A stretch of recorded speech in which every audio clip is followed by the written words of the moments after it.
Hey, how are you, Andy? Doing well, hanging out at home and doing work and through this whole crazy pandemic stuff. Yeah, for sure. So I know this is a continuation of our SaaS retention series. Kind of cool. If you're watching this live, you check this out live. The podcast for this is now, the full series is now live, so you can go see it there. And if you want to get caught up, you can certainly do that. And we kind of covered the core pieces that made up this retention series, and now we've gone a little bit further, and we're doing some of these shows. We're focusing on just some additional kind of special areas, and I think today we're going to talk about really looking at how support teams can help reduce churn rates and different things that we can be doing in there just to help improve that number. um, Yeah, and as I work with a lot of companies consulting on, retention and churn, the majority of them do have dedicated customer service folks. And actually, a lot of times those folks are in the meetings that we have on retention and reducing churn rate because they really are the frontline people that are connected to this. And obviously with retention, I think we've talked about in the past, like it's a wide range of different topics. So we typically do have someone from development and product planning, obviously customer service and some other areas, but these guys are definitely the connection to the customers, and they see what's going on day in and day out. yeah, for sure. I think we might talk about this in a little bit, but I've worked at a couple of organizations where, not SaaS, but something that you see in that customer support area is that when you're handling customer support, you're starting to learn about the nuances of all different phases of businesses. And so I've seen a couple companies that I've been at in the past that have really, there's been a couple people that have kind of risen through the ranks just because they knew so much about the company. So sometimes we look at customer support; it's a necessary evil almost. It's got to be done, and we're going to get some entry level folks to handle that. But man, customer service is it's quintessential to a successful business. And I think the smart approach is understanding how the rest of the organization can learn from that feedback and even from those people, and allow those people to grow and just improve that process. But I just think that's an interesting observation, is that customer support people, they really understand the business, they understand the product because they get to hear all of the challenges, they get to work through them, and they have a really strong sense of many facets, not just anything that's too limited. Yeah, it's interesting. Two things that come to my mind. We work with a number of companies that are, planning out new software, and a lot of times customer service and support isn't in their head of, the roles that we're going to have to hire, or they make these assumptions of, no, we're not going to get that many calls, and the intention of this is to be self-service, but the reality is, you know, we obviously want to do our best to make software as intuitive and easy to use and streamlined as possible. But given the wide range of technical capabilities and knowledge, and no matter what you do, there is requirement for customer service and having those people involved.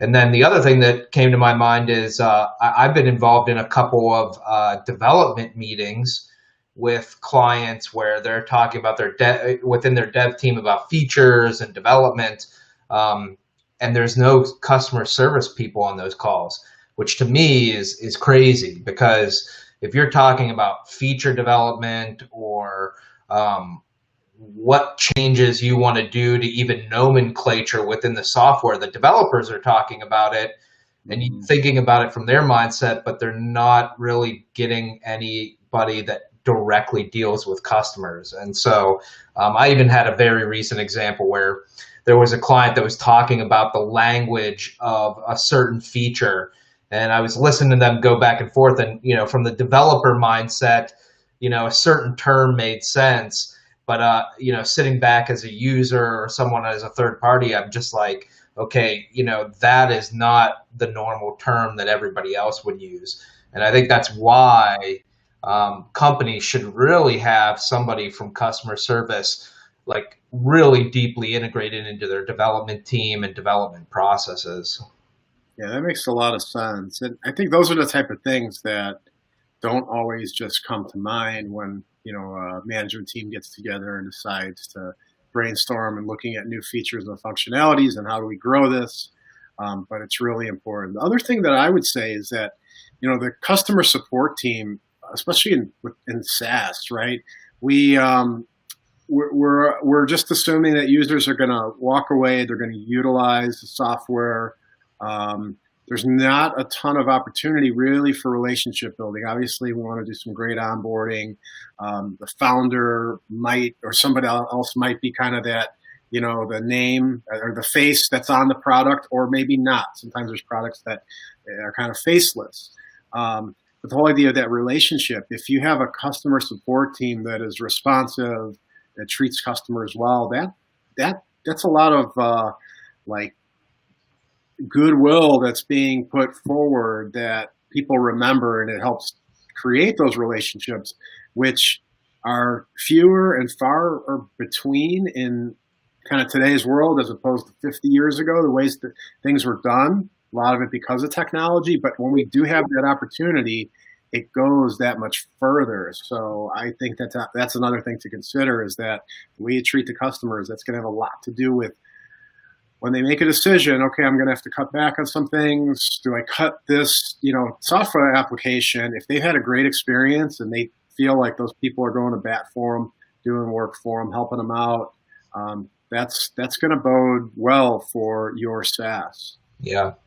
Yeah. And, kind of diving into the support team and the value that they provide, you and I always talk about that first, engagement with a new user. And so in some softwares that can be the first 5 minutes, and other ones the first couple hours or day.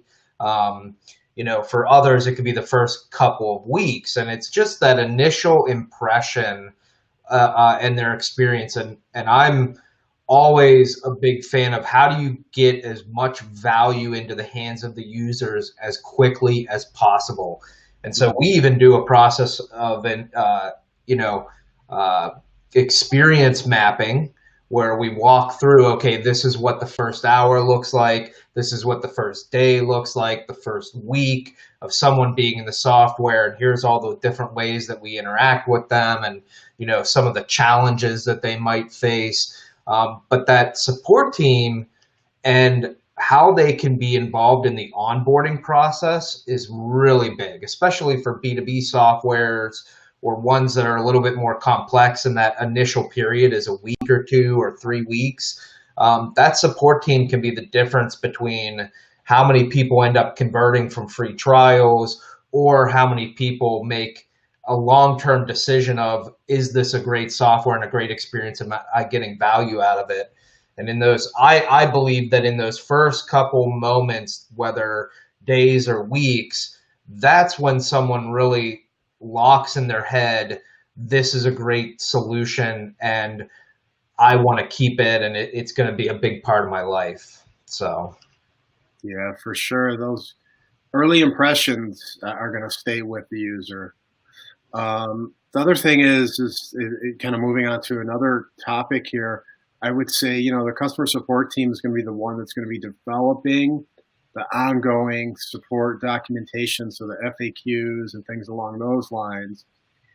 And I think the value that brings is really understanding the user behavior, that the user behavior is going to be a byproduct of the user experience. And if we can make sense of where the challenges and hiccups are happening and the frequency, as well as what are the, where are these things occurring within different modules, features, et cetera, you can learn a lot about what's going on, how people are using the product, and so forth. So I think that's an important piece to understand, that the support team is going to be building out those FAQs, but there's a lot that can be gleaned and pulled from that, and probably worth to your point, Andy, some discussion as a team sits in the room, looking at, the roadmap and building out new features and whatnot. I think all of that should be included in that discussion and for consideration.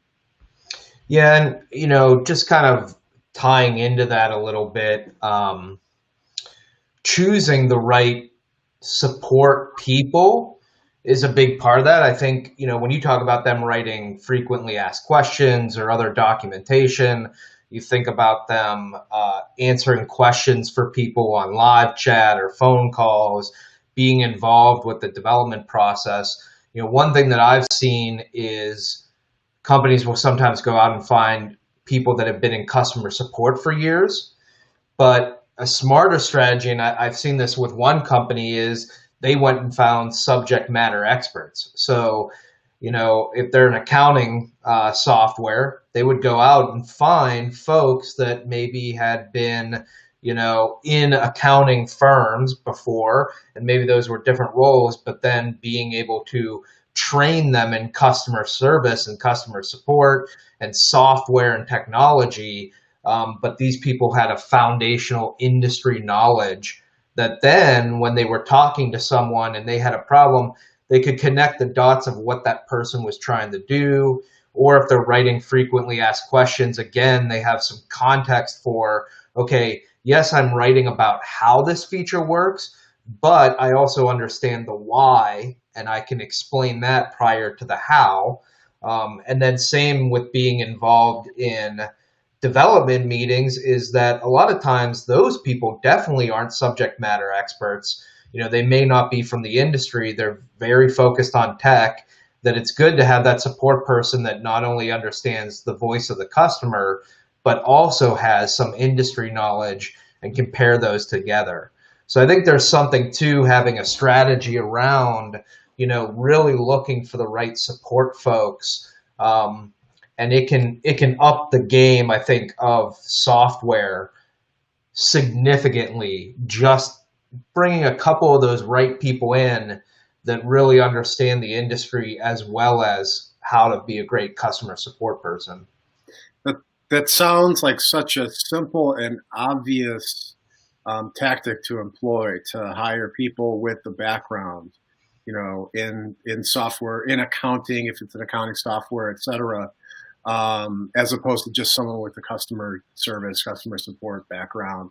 But yeah, I think it makes a ton of sense. Well, we put job posts out there. I've seen our software customers do this, is put job postings out there for a customer support person. And so who answers that? Is a bunch of people that have been in customer support. But if I have an accounting software, maybe I want to say, like either accounting customer support or some sort of role in a typical accounting firm, and then have within the job description more of, explaining what it is and what the job is, so that I'm attracting the right people to the job posting. And again, I think that it's kind of a little bit of a shift in mindset, but one that can make a huge difference. That's great. So then how do we take customer support and everything that they are, all this input that they're getting, all the interactions with customers, understanding the frequently asked challenges, knowing where they're spending time, where their features they're not familiar with, and how do we get that to the other teams, to marketing, to development, to sales, so that they can take advantage of that? Yeah, that's a great question. I mean, I think it's a mixture of having the right systems in place. Again, just going off experience of working with other, companies, that you go in and they have a very rudimentary customer support system. And so it's basically people are just emailing in and that stuff is being put into an Excel file, versus there are plenty of platforms or tools for customer service that are out there that, you can incorporate tickets, you can incorporate live chat, recorded phone calls, then organize those by, customer types, and then even build out frequently asked questions from that, or even build communities where people can answer each other's questions, and then you can turn those into frequently asked questions. And so there's really, some great platforms out there that help collect and organize that data. And then it's really a part of a functional aspect of the organization. Again, like I was mentioning with development, bringing in customer service to talk about these things. In marketing, again, are you using one of those people as a reference in the different meetings and discussions that you're having? And then the other would probably be for me is how do you make some of the customer service data visible to the entire company? We've talked about this with a couple, is where there's a dashboard that, says how many customers have given a 5-star rating and what is their current, NPS, Net Promoter Score, maybe shows some of the recent issues that clients faced. And so that dashboard's available to anybody so that, customer service isn't acting in a silo. So I definitely think there's some tactics that you can do to expose the voice of the customer to the entire organization. Yeah, it's good. And then, one other thing that we were going to talk about that I think is important is even we talked about hiring the right customer support folks, but the other piece is how do you compensate them correctly? I've had some interesting conversations actually recently with a client about, unique compensation structures where it's based off of, goals and achievements, and more almost like a commission-based model. In a scenario that, if there's people that are looking to cancel and that person's able to bring them back, that they get some sort of commission, or if they're able to get, certain customers to upgrade to a higher plan or get into a VIP program, that again, they would be, compensated on that, or that, based on their rating that they get from people that interact with them, because usually you can rate customer support people, that the rating is what influences like a bonus program. And so it's really looking at also in your model, when you hire these folks, how are you tying them to the right metrics that you want? Is it retention? Is it upsell? Is it, just pure customer happiness? So looking at what are these key factors that are important to me. And we do have in our strategic program, how do you define customer success metrics? But you take those metrics and then you think about, okay, how can I build the job and the rewards and the compensation to maximize my customer success metrics? And so that's another thing that besides the hiring piece that a lot of early stage software companies don't think about is how can I properly structure the job to get the results that I'm looking for. Yeah, keep them motivated and incented for their work. So that's awesome. I love those ideas. Yeah, and then just other little tips that we've seen is dividing the support team into groups. Sometimes I've seen like VIP group that handles the largest customers versus people that maybe handle the newbies and other stuff. Or I've seen ones that are split in different ways, but thinking about that as your support team grows, what the structure is, really just making sure that I think the team is really tied in again to those success metrics is so important. Yeah, and then, we also, as we mentioned earlier, the idea of, potential career growth. So if you have someone who becomes a superstar in that support role, they may take on that role of a subject matter expert in a certain piece of, the business.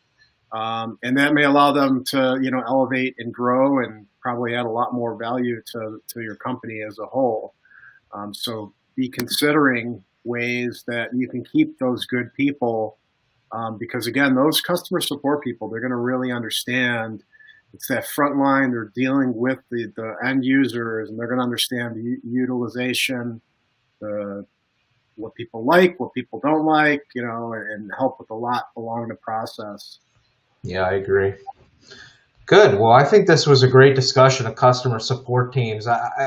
Any software should really be taking this part of their business seriously. Sometimes they can focus a lot on development because they feel like that's the foundation. They can focus a lot on marketing for acquisition, but customer support for client happiness, word of mouth, retention.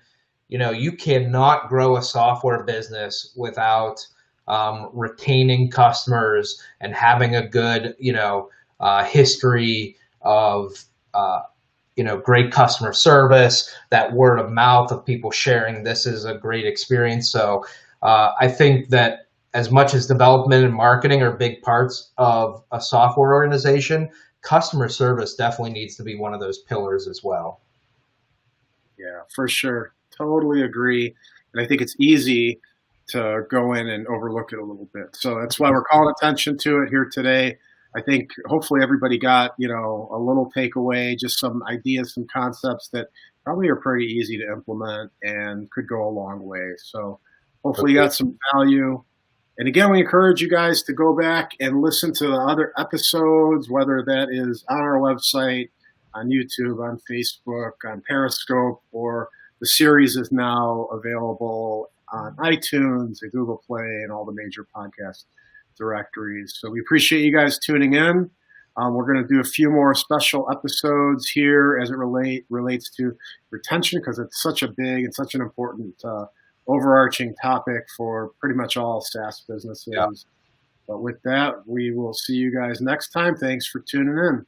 Yeah, thanks everybody. See you soon. All right. Bye-bye. Bye-bye.